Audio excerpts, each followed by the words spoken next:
हम आने वाले मसीहा के विषय में जब देखते हैं उत्पत्ति की किताब उसका 3रा अध्याय और उसके 15वें पद को, उत्पत्ति की किताब 3रा अध्याय उसके 15वें पद को हम इस बात को देखें कि क्या लिखता है। और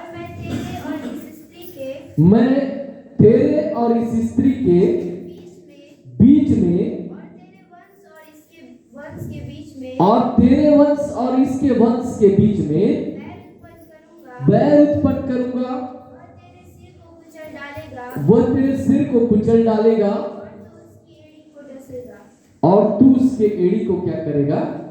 डसेगा। पहली भविष्यवाणी के रूप में हम देखते हैं मसीहा के आने की बात, जो स्वयं परमेश्वर इस जगह पर क्या कर रहा है? भविष्यवाणी कर रहा है। जब परमेश्वर भविष्यवाणी कर रहा है तो इस बात को जानना है कि अब सृष्टि पाप में पड़ गई है, क्योंकि शैतान ने संसार को क्या कर लिया है? अपने अधीनता में कर लिया है। और वो अधीनता में कैसे चला गया? वो अधीनता में इसलिए चला गया क्योंकि परमेश्वर ने जो आज्ञा दी थी कि इस पेड़ के फल को मत खाना, उससे आदम ने उस पेड़ के फल को क्या कर लिया? खा लिया और पाप का गुलाम हो गया। और पाप का गुलाम हो जाने के बाद परमेश्वर ने तीनों को जो जिस भी प्रकार से आदेशित किया वैसा तो हो गया, लेकिन परमेश्वर ने एक योजना ठहरा दिया आने वाले मसीहा की बाढ़ जो होने के लिए, आने वाले मसीहा की बाढ़ जो होने के लिए एक योजना ठहरा दिया। और उत्पत्ति 3 अध्याय उसके 15वें पद में लिख दिया कि मैं तेरे और इस स्त्री के वंश के बीच में क्या करूंगा? बैर उत्पन्न करूंगा, तू उसके एड़ी को डसेगा और वो तेरे इसके सिर को क्या करेगा? कुचल देगा। जब इस बात को हम देखते हैं, अभी हम लोग क्रिसमस मनाने वाले हैं और क्रिसमस में हम हमेशा आने वाले जो आ चुका है उस प्रभु यीशु मसीह की बात को क्या करते रहते हैं? जोते हैं। जो आ चुका है और जो हमारे पापों के लिए अपना बलिदान दे चुका है और अपनी महिमा उस कलवरी पर प्रकट कर दिया, जो परमेश्वर की सारी योजनाओं के अनुसार यीशु मसीह ने पूरा किया। हम एक आ चुके यीशु मसीह के विषय में जानते हैं और एक आने वाले यीशु मसीह की प्रतीक्षा कर रहे हैं। एक आ चुका यीशु मसीह जिसने परमेश्वर की योजनाओं को क्या किया? पूरी किया। जो वचन बताता है वो स्त्री से जन्मा और परमेश्वर की आज्ञाओं को पूरा किया। वो स्त्री के द्वारा जन्मा और उसने उसके सिर को अर्थात दुष्ट के सिर को कुचल दिया और सिर को कुचल करके इस बात का प्रमाणित कर दिया कि अब मनुष्य का उद्धार यीशु मसीह के द्वारा हो चुका है। अब जिसकी हम प्रतीक्षा कर रहे हैं वो परमेश्वर आने वाला है, जो वचन बताता है, देख मैं शीघ्र आने वाला परमेश्वर हूं। देख मैं शीघ्र आने वाला परमेश्वर हूं और जाति जाति का न्याय करने के लिए आऊंगा। एक आने वाला जो यीशु मसीह था, जो आ चुका यीशु मसीह, वो जातियों का उद्धार करने के लिए आया। वो हमारे बीच में रहा, हमारे साथ रहा और हमारे लोगों ने उसे पहचाना नहीं, मगर इस संसार के अधर्म के कामों के कारण उसे क्रूस की मृत्यु को क्या करना पड़ा? सहना पड़ा, ताकि सारा संसार पाप से क्या हो जाए? आजाद हो जाए। हम दोनों योजनाओं को देखते हैं, दोनों योजनाओं की तरफ हम समझते हैं कि परमेश्वर ने जो योजना बनाया उसे भविष्यवक्ता, नबी और परमेश्वर के पवित्र जनों के माध्यम से समय समय पर हमारे बीच में प्रकट करता रहा। वो समय समय में प्रकट करता रहा और अपनी महिमा को बताता रहा, ताकि परमेश्वर के लोग इस बात को जान ले, उस समय के लोग इस बात को जान ले कि हमारे लिए एक मसीहा अर्थात प्रभु आने वाला है, जो हमें हमारे पापों से आजाद कराएगा। उनको इस बात का ज्ञान कहां से हुआ? उनको इस बात का ज्ञान इसी बात से हुआ जो परमेश्वर ने अदम की वाटिका में कहा था इसलिए हम सामरी स्त्री के विषय में अगर बाइबल में पढ़ते हैं तो सामरी स्त्री क्या करती है? सामरी स्त्री क्या करती है? देख मैं तो जानती हूं, क्या कहती है? देख मैं तो जानती हूं हमारे लिए एक मसीहा आने वाला है, अर्थात ख्रिस्त आने वाला है। और यीशु मसीह से प्रश्न करती है, क्या तू वही है? और यीशु मसीह उस स्त्री को उस पर प्रकट भी अपने आप को कर देते हैं। उस पर यीशु मसीह अपने आप को प्रकट भी करते हैं। हम कई बार जब आने वाले यीशु मसीह के विषय में देखते हैं तो परमेश्वर के पवित्र योजना को हम समझ नहीं पाते हैं और परमेश्वर की उस सामर्थ को समझ नहीं पाते। आज इंसान व्यवस्थाओं में और विधियों और नियम और परंपराओं में ऐसा उलझ गया कि वो उद्धार जो यीशु मसीह ने दिया, उस उद्धार को वो उसने अपने आंखों को मूंद लिया और उस उद्धार को वो पहचान नहीं पा रहा। उस उद्धार को पहचान नहीं पा रहा। परमेश्वर ने उद्धार के लिए भेजा, यीशु का क्रूस पर चढ़ाया जाना निश्चित था, उसके दाढ़ियों को नोचा जाना निश्चित था, उसको क्रूस पर चढ़ा करके उनके हाथों पर कील ठोकना निश्चित किया गया था, उसके सिर पर माथे में कांटों का मुकुट पहनाना निश्चित किया गया था, उसके बदन पर घोड़े मारना निश्चित किया गया था। और सारी बातों को निश्चित करके वो यीशु मसीह परमेश्वर की योजनाओं को पूरी करने के लिए पृथ्वी पर आ गया। और परमेश्वर ने निश्चित किया था कि अब वो गाड़ा जाएगा और क्या हो जाएगा? जीवित होगा। 3 दिन उसको अधोलोक में प्रचार करना था, उसने 3 दिन अधोलोक में प्रचार किया और वो जीवित हो गया ताकि इस बात का प्रमाण हो जाए कि परमेश्वर का पुत्र क्या किया है? जीवित हो उठा है। इंसान के आंखों को खोलने के लिए बस इतना ही समझ परमेश्वर ने दिया, लेकिन शैतान ने आंखों में फिर से पर्दा डाल दिया। कौन सा पर्दा डाल दिया? परंपराओं का पर्दा डाल दिया। कैसे परंपराओं का पर्दा डाल दिया? कुछ विद्वान आए जिन्होंने परंपराएं बना दी कि यीशु मसीह आया, मारा गया कब? शुक्रवार को गुड फ्राइडे के रूप में उपवास होकर के, उदास होकर के बैठ जाना, दिन भर सात वाणी पर विचार करना, कोई गलत बात नहीं है ना। दिन भर उपवास करना, मारे जाने यीशु मसीह का क्रूस पर फिर से उनको शुक्रवार के दिन चढ़ा देना और उसके बाद शनिवार हो जाए, इतवार को फिर से क्या कर लेना? उसको जीवित कर लेना। कितने साल से ऐसा कर रहे हैं? कितने साल से कर रहे हैं? हिसाब लगाइए। जो पुराने ईसाई हैं उन लोग कितने साल से कर रहे हैं? इस बात को सोचिए, कल्पना करिए। शैतान ने पर्दा डाल दिया, इस बात के लिए पर्दा डाला कि तुम इन परंपराओं के गुलामी में क्या करो? बंधे रहो, इससे आजाद मत हो, क्योंकि फिर अगला आएगा, फिर नया कपड़ा खरीद लेंगे, फिर अगला आएगा, फिर एक क्रिसमस मना लेंगे, फिर एक अगला आएगा, फिर एक हम तैयारी कर लेंगे। क्या हम अपने उद्धारकर्ता को पहचान पाए? क्या हम उस जीवन देने वाले यीशु मसीह को पहचान पाए, या हम परंपराओं की गुलामी में बन गए? फिर कब समय आता है 3 दिन के बाद कब्र में चला जाना है, तो कब्र में जाएंगे फूल माला लेकर के। अरे बाइबल बताती है तुम्हारा परमेश्वर जिंदा हो उठा है, लेकिन उस जिंदे परमेश्वर के पास आराधना करने के लिए नहीं आए। कब्र में जरूर सुबह 4 बजे उठ के तैयार होकर के पाउडर लिपस्टिक लगा करके फूल माला लेकर के उस कब्र में पहुंच जाएंगे। क्या हमारे पुरखा तो मरे हैं, क्या करना है, जाना पड़ेगा। तुम्हारा परमेश्वर जिंदा है, इस बात को जानो। तुम्हारा परमेश्वर जीवित है, इस बात को समझो कि तुमको अपने आंखों से पर्दा हटाकर उस पार देखना है जो आने वाला यीशु मसीह दोबारा जो बादलों पर से होकर के आएगा, अपनी महिमा प्रकट करेगा। अब इन परंपराओं की गुलामी में रह करके अपने जीवन का नाश मत करो। कुछ बातों को मैं बाइबल से बताना चाहूंगा। परमेश्वर के वचन में लिखता है, निकाल ले मत्ती रचित सुसमाचार 3रा अध्याय उसका 11वां पद क्या लिखता है? पढ़िए। मैं तो पानी से तुम्हें मन फिरावा का बपतिस्मा देता हूँ। जो यीशु मसीह आने वाला था, जो हमारे बीच में आया और डेरा किया, उसके लिए यूहन्ना क्या कहता है? मैं तो तुम्हें पानी से बपतिस्मा देता हूँ, परंतु जो मेरे बाद आने वाला है, परंतु जो मेरे बाद आने वाला है, वह मुझसे वह मुझसे शक्तिशाली है, मैं उसकी जूती उठाने के मैं उसकी जूती उठाने के लायक नहीं। वह तुम्हें पवित्र आत्मा से वह तुम्हें पवित्र आत्मा से आग से बपतिस्मा देगा। और आग से क्या करेगा? बपतिस्मा देगा। इस बात को समझे, जो मेरे बाद आने वाला है वो तुम्हें पवित्र आत्मा और आग से क्या करेगा? बपतिस्मा देगा। और आज कलीसिया में परमेश्वर की आत्मा उंडेली जा रही है।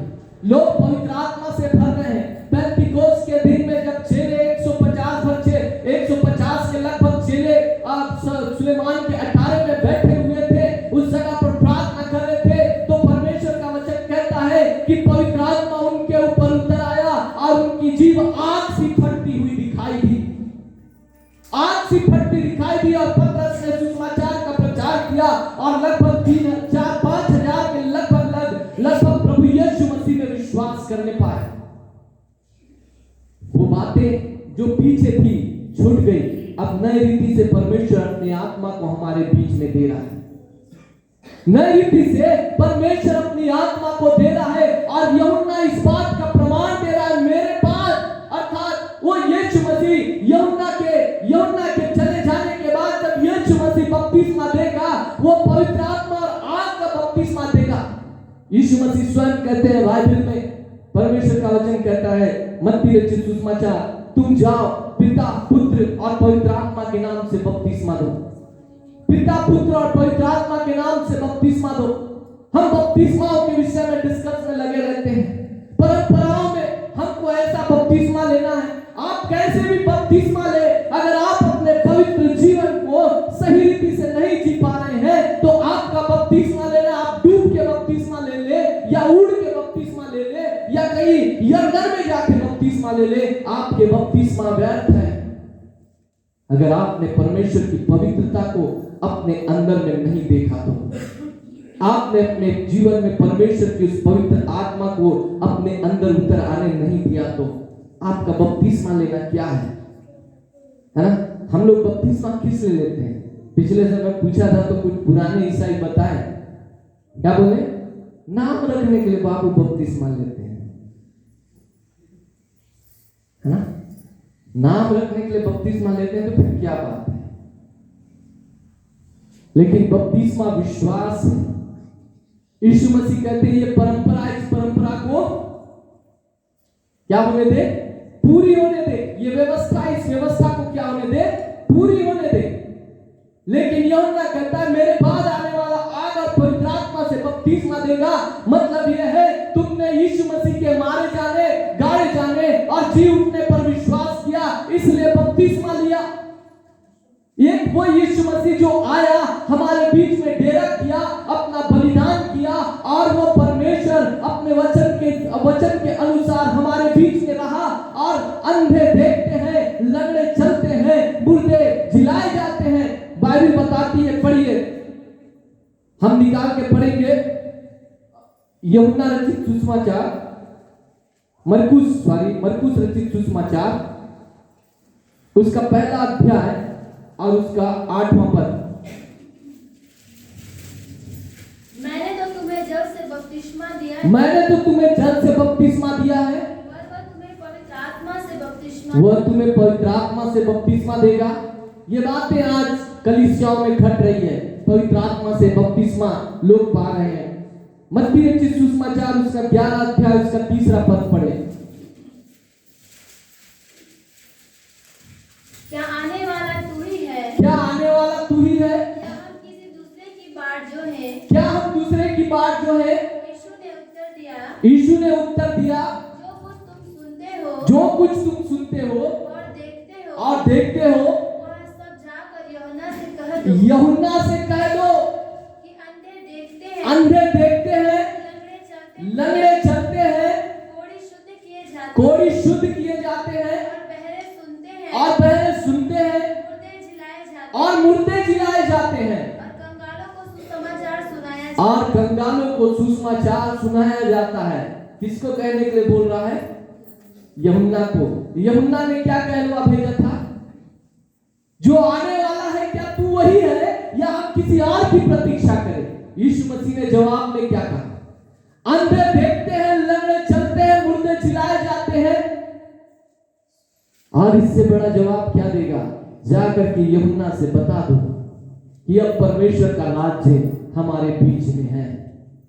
परमेश्वर का राज्य हमारे बीच में है, इस बात को कह दो ताकि लोग जान जाए कि परमेश्वर का राज्य हमारे बीच में है। अब हम उस आने वाले परमेश्वर की मसीहा की प्रतीक्षा ना करें, क्योंकि वो स्वयं मसीहा हमारे बीच में क्या हो गया है? आ गया है। अब हम जिस मसीहा की प्रतीक्षा कर रहे हैं, इस बीच में जो पीरियड चल रहा है, वो पीरियड परमेश्वर की पवित्र आत्मा और आग का बपतिस्मा का है। परमेश्वर के पवित्र आत्मा का जो तुम्हारी अगुवाई करने के लिए है, जो यीशु मसीह ने अपने ज़बान से ये कहा था, मैं तो जाता हूं लेकिन मेरे जाने के बाद तुम्हारे लिए एक सहायक आत्मा भेजूंगा और वो आत्मा तुम्हारी सहायता करेगा और तुम्हें सब बातों को क्या कर देगा? सिखाएगा। अर्थात पवित्र आत्मा हमें सब बातों को सिखाने के लिए आज पृथ्वी पर कार्य कर रहा है। कलीसिया इस बात को समझ नहीं पा रहे। लोग अपने डॉक्ट्रिन और अपने परंपराओं में अपने बातों के लेकर के अपने बातों को लेकर के चलना चाहते हैं। उनको जो शब्द मिल जाता उन बातों को पकड़ लेते और उन्हें अपना परंपरा बना लेते। लेकिन प्रभु यीशु मसीह की कई बातें, उन बातों को वो नकार देते हैं। यीशु मसीह कहते हैं, जैसे मैं बादलों पर उठा लिया गया, स्वर्गदूत आते हैं। जब यीशु मसीह बादलों पर उठा लिया जाता है और स्वर्गदूत आते हैं और उससे कहते हैं, तुम किस ओर आकाश की ओर क्यों देखते हो? आकाश की ओर क्यों देखते हो? जैसा वो बादलों पर उठा लिया गया है, वैसे ही तुम उसको बादलों पर से आता हुआ क्या करोगे? देखोगे।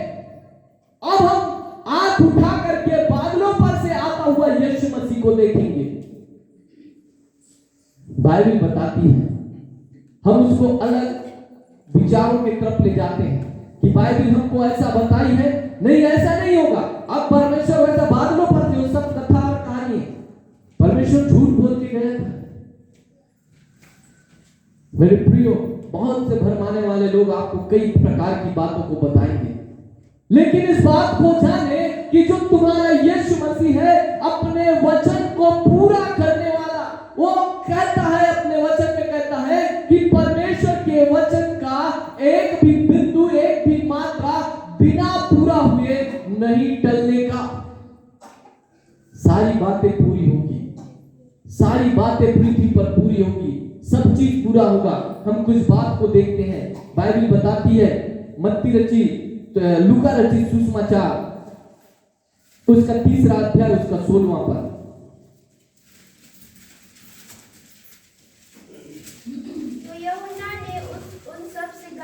यूहन्ना ने उन सब से कहा, मैं तो तुम्हें पानी से बपतिस्मा देता हूं, वह आने वाला है जो मुझसे शक्तिमान है। मैं तो इस योग्य भी नहीं उसके जूती का बंधन खोल पाऊं। आप तीनों सुसमाचार में, चारों सुसमाचार में इस बात को देखेंगे। लेकिन मत्ती रचित सुसमाचार, उसका 11 अध्याय और उसका 6वां पद क्या कहता है? 6वां पद क्या कहता है? धन्य है वह जो मेरे कारण ठोकर ना खाए। उससे पहले क्या लिखता है? 5वां पद, अंधे देखते हैं, लंगड़े चलते फिरते हैं, कोढ़ी शुद्ध किए जाते हैं और बहरे सुनते हैं, मुर्दे जिलाए जाते हैं और कंगालों को सुसमाचार सुनाया जाता है। और धन्य है वह जो मेरे कारण ठोकर ना खाए। इस बात को समझे कि वो परमेश्वर के राज्य की बातों को बता रहा है और लोग इस कारण यीशु मसीह को ग्रहण नहीं करना चाहते कि वो यूसुफ का बेटा है। वो इस कारण यीशु मसीह को ग्रहण नहीं करना चाहते हैं क्योंकि उनको संसार में जीवित रहना है। लेकिन वो तो परमेश्वर की तरफ से भेजा हुआ भविष्यवाणी और वचनों को पूरा करने के लिए पृथ्वी पर आया है। बाइबल बताती है, इस बात को हम जाने। सामरी स्त्री के विषय में देखेंगे, 4था अध्याय, यूहन्ना 4था अध्याय, उसका 25वां पद।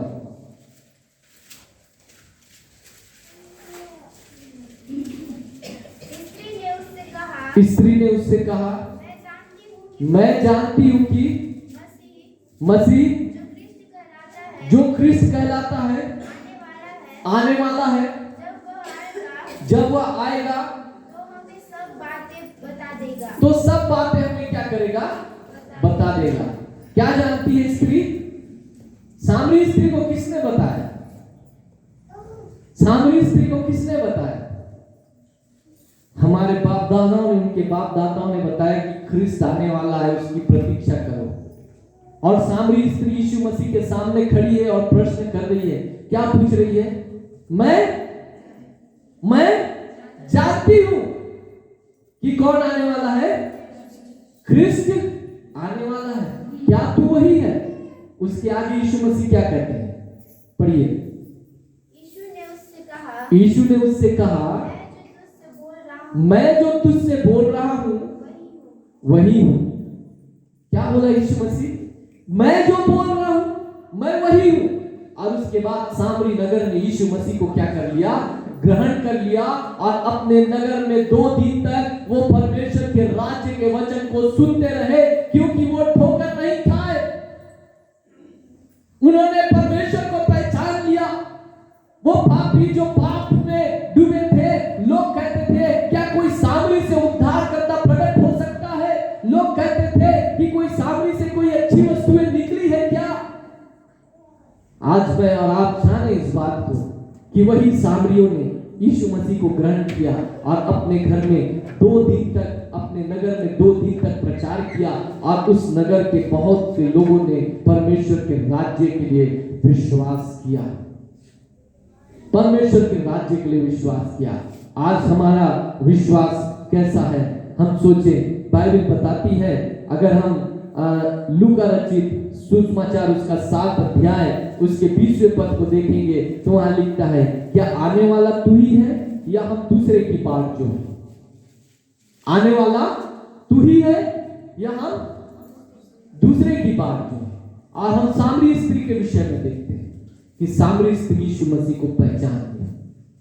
पापी यीशु मसीह को पहचान रहे हैं, पापी यीशु मसीह के पास आ रहे हैं, पापी यीशु मसीह के पास उद्धार को लेकर के उद्धार पाने के लिए आ रहे हैं। लेकिन जो अपने आप को याजक और धर्मी और अपने आप को बड़े पोस्ट में कहलाने वाले, वो जो ज्ञाता, जो परमेश्वर के वचन के ज्ञान रखने वाले, वो परमेश्वर से दूर होते चले जा रहे हैं। जो परमेश्वर का ज्ञान रखते हैं, जो स्क्रिप्चर पढ़ते हैं, जो बाइबल पढ़ते हैं, जो पुस्तक पढ़ते हैं और जो बहुत सी बातों को समझते हैं, वो यीशु मसीह से दूर हो रहे हैं। इस बात के लिए ठोकर खा रहे हैं कि वो तो बढ़ाई का बेटा है, मगर परमेश्वर के उस वचन को उनको समझ ही में नहीं आया। उत्पत्ति की किताब 3 अध्याय उसका 15वां पद, वो समझ ही नहीं पाए कि परमेश्वर ने क्या कहा कि स्त्री से जन्मेगा और एक कुंवारी गर्भवती हो। आज जिस उद्धार के पर्व को मैं और आप मनाते हैं, जिस उद्धार के पर्व को मैं और आप मनाते हैं, उस क्रिसमस को मैं और आप मनाते हैं, इस बात को समझे कि हम क्रिसमस क्यों, किस लिए मनाते हैं? क्रिसमस क्यों मनाते हैं? किस लिए मनाते हैं? हम नहीं जानते कि यीशु मसीह इस 25 तारीख को पैदा हुआ, 26 को पैदा हुआ, 30 को पैदा हुआ, 40 को पैदा हुआ, हम नहीं जानते। लेकिन हम इतना जानते हैं कि हमारे लिए एक दिन निश्चित कर दिया गया है कि हम अपने उद्धार के पर्व को मनाएं और आनंदित हो कि हमारा उद्धारकर्ता हमारे लिए आया है। इस सुसमाचार को मैं और आप समझे जो परमेश्वर के द्वारा दिया गया है। लोग आने वाले यीशु मसीह की प्रतीक्षा कर रहे हैं। आज भी बहुत से लोग आने वाले यीशु मसीह की प्रतीक्षा कर रहे हैं। वो आएगा। एक यीशु मसीह आ गया, अब जो आने वाला यीशु मसीह है वो बादलों पर से आएगा और वो सिर्फ इस बात के लिए नहीं आएगा कि आपको उद्धार दे, मगर अब वो न्याय करने के लिए आएगा। हम कुछ बातों को देखते हैं। कुरिन्थियों से ये बात शुरू होती है, कुरिन्थियों की किताब से ये बात शुरू होती है कि हमारा प्रभु आने वाला है। पहला कुरिन्थियों 16 अध्याय उसके 22वें पद से हम इस बात को देखते हैं। यदि कोई प्रभु से प्रेम ना रखे तो वह श्रापित हो। हे हमारे प्रभु आ यीशु का अनुग्रह तुम पर होता रहे। कुछ बाइबल में कुछ दूसरे स्क्रिप्चर में लिखा है वो परमेश्वर क्या है, आने वाला है, प्रभु हमारा आने वाला है।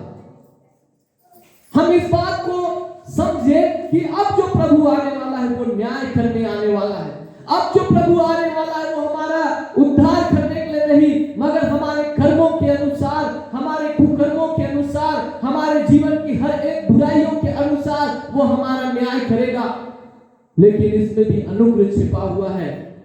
यूहन्ना 3 उसका 16वां पद में क्या लिखता है, परमेश्वर ने जगत से ऐसा प्रेम किया, उसने अपना एक लौता पुत्र दे दिया, जो कोई उस पर विश्वास करे, जो अभी विश्वास करे वो नाश नहीं हो परंतु अनंत जीवन पाए। क्योंकि ये सुन करके विश्वास कर लिए कि हमारा उद्धार करता यीशु मसीह है।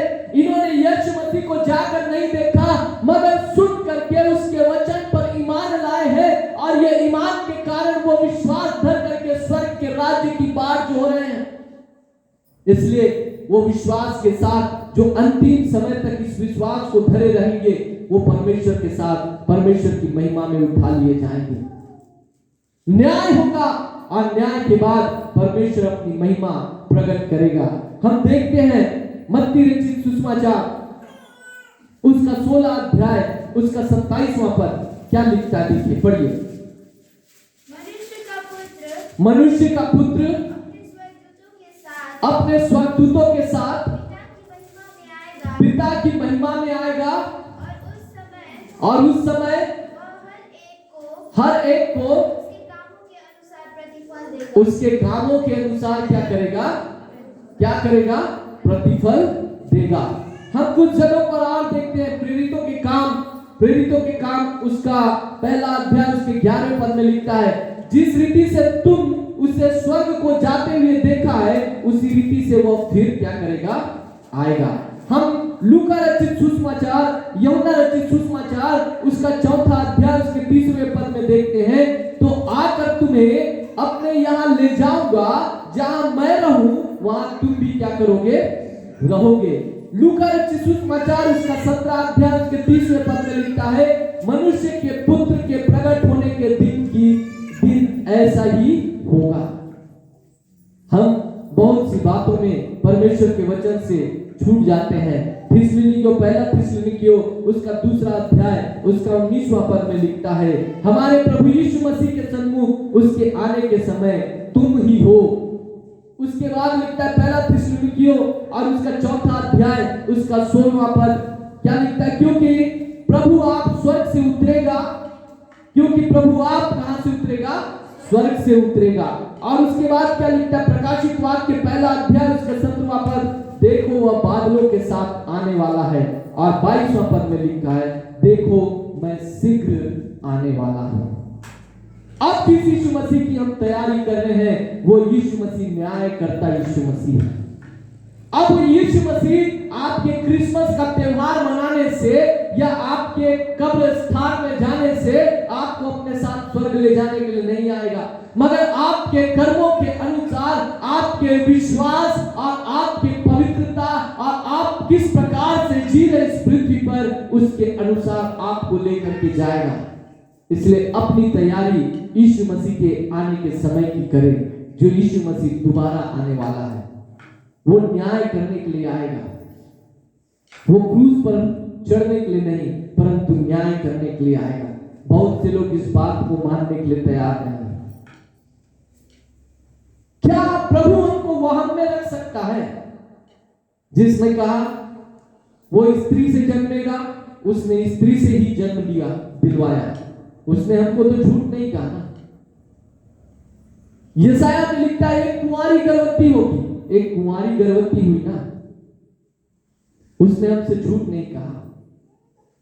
यशायाह 52 अध्याय में लिखता है उसको मारा गया, पीटा गया, उसको कुचला गया, उसकी दाढ़ियों को नोचा गया, उसको मुंह पर थूका गया, उसको ताड़नाएं पड़ी, सारी बातें इस यशायाह में लिखता है। लेकिन आप समझे वही बात यीशु मसीह के साथ पूरी हुई ना। तो क्या इसके बाद आने वाला जो परमेश्वर है जिसके विषय में लिखा है कि वो बादलों पर से आएगा, वो बादलों पर से नहीं आकर के क्या पृथ्वी के नीचे से आएगा? जिसके विषय में लिखा है, देख मैं शीघ्र आने वाला हूं, बादलों पर से आने वाला हूं। तो यीशु मसीह कहां से आएगा? कहीं और से आएगा? उसने जो प्रतिज्ञाएं की है, उसने जो भविष्यवाणियां की है, उसने जो वचन को हमारे बीच में रखा है, उन्हीं बातों को वो पूरा करेगा ताकि मनुष्य वहम में ना पड़े। जब परमेश्वर का पुत्र आया तो लोगों ने नहीं पहचाना। जब हेरोदेस के पास ज्योतिषी आए तो हेरोदेस ने पहले पंडितों और शास्त्री को बुला करके क्या किया? बुलवाया और बोला, शास्त्र में क्या लिखा है? पढ़ो। तो शास्त्र में क्या लिखा है? हे बैतलहम, हे प्राता, तू सब में छोटा गिना जाता है, मगर तुझ में से एक अधिपति क्या होगा? निकलेगा। हेरोदेस का हृदय कांप गया। बैतलहम में राजा पैदा होने वाला है, बैतलहम में राजा पैदा होने वाला है। उसने धीरे से चुपचाप से बोला, मेरा राजपद तुझ क्या हो जाएगा? मन मन में अपने से बात, मेरा राजपद, मेरा कुर्सी, मेरा धन दौलत छीन लेगा अगर ये राजा पैदा हुआ है तो। मन मन में सोच रहा है। ज्योतिषियों के पास धीरे से जाकर के कहता है, अगर तुमको मिले तो मुझको क्या करना? आकर के बता देना, ताकि मैं भी दंडवत करने जाऊं। षड्यंत्र, किस प्रकार से षड्यंत्र रच रहा ताकि वो अपने सैनिकों को ले जाए और उस बालक की क्या कर दे? हत्या कर दे। मगर परमेश्वर ने ज्योतिषियों को रातों में दर्शन दे करके कहा कि तुम उस रास्ते से नहीं जाना, क्योंकि हेरोदेस इस बच्चे को मरवा देगा। परमेश्वर ने उनके मन में बात को डाला और वो दूसरे रास्ते से चले गए और हेरोदेस आग बबूला हो गया, क्रोधित हो गया और उसने आदेश, फतवा जारी कर दिया, जितने भी 2 वर्ष से कम उम्र के बालक हैं उनको मौत के घाट उतार दो। किस लिए? कि उसका कुर्सी चला ना जाए, किस लिए? कि उसका धन दौलत छीन ना जाए, किस लिए? कि वो अपने राजमहल को और दीवारों को देख रहा है मगर उद्धार को नहीं देख रहा, जीवन को नहीं देख रहा, वो धन दौलत को देख रहा है। आज हमारे आंखों में भी बस वही दिखाई देता है। आज हम उद्धार को नहीं देख पा रहे, जीवन को नहीं देख पा रहे और मृत्यु की तरफ बढ़ते चले जा रहे हैं। हम अपने भाई की हत्या करने पर भी चुप जाते हैं, हम अपने भाइयों की भी हत्या करवा डालते हैं। वो किस दर्द से प्रभु में विश्वास करने के लिए आया, उस विश्वास को छोड़ते चले जा रहे हैं। आज हम सोचें, कल्पना करें कि हमारा उद्धारकर्ता परमेश्वर जो बादलों पर से आने वाला है वो हमारा न्याय करने के लिए आएगा। क्या हम अपने जीवन को मटमैला करके उसके पास ले जाएंगे? परमेश्वर दुल्हन को तैयार कर रहा है, क्योंकि बाइबल बताती है वो अपनी दुल्हन को लेने के लिए आने वाला है।